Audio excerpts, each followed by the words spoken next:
A North Korean envoy has told China's president that his reclusive country was willing to take positive actions to ensure peace and stability on the Korean peninsula, as China steps up diplomatic efforts to bring Pyongyang back to talks. But Choe Ryong-hae, a special envoy of North Korean leader Kim Jong-un, made no offer to abandon North Korea's nuclear program on Friday. The United States insists North Korea takes meaningful steps on denuclearisation before there can be dialogue. Choe met Chinese officials, including President Xi Jinping, in the highest-ranking visit by an official from Pyongyang in about 6 months.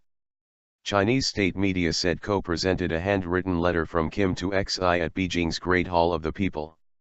Media provided no details of its contents.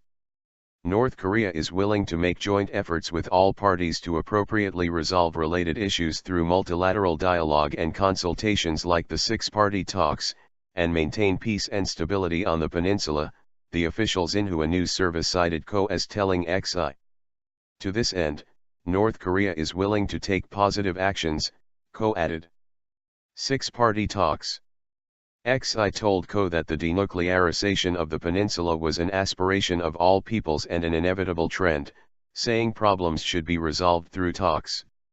China hopes all sides exercise calm and restraint, push for a lessening of tensions, restart the six-party talks process and make unremitting efforts for long-lasting peace and stability, Xi said.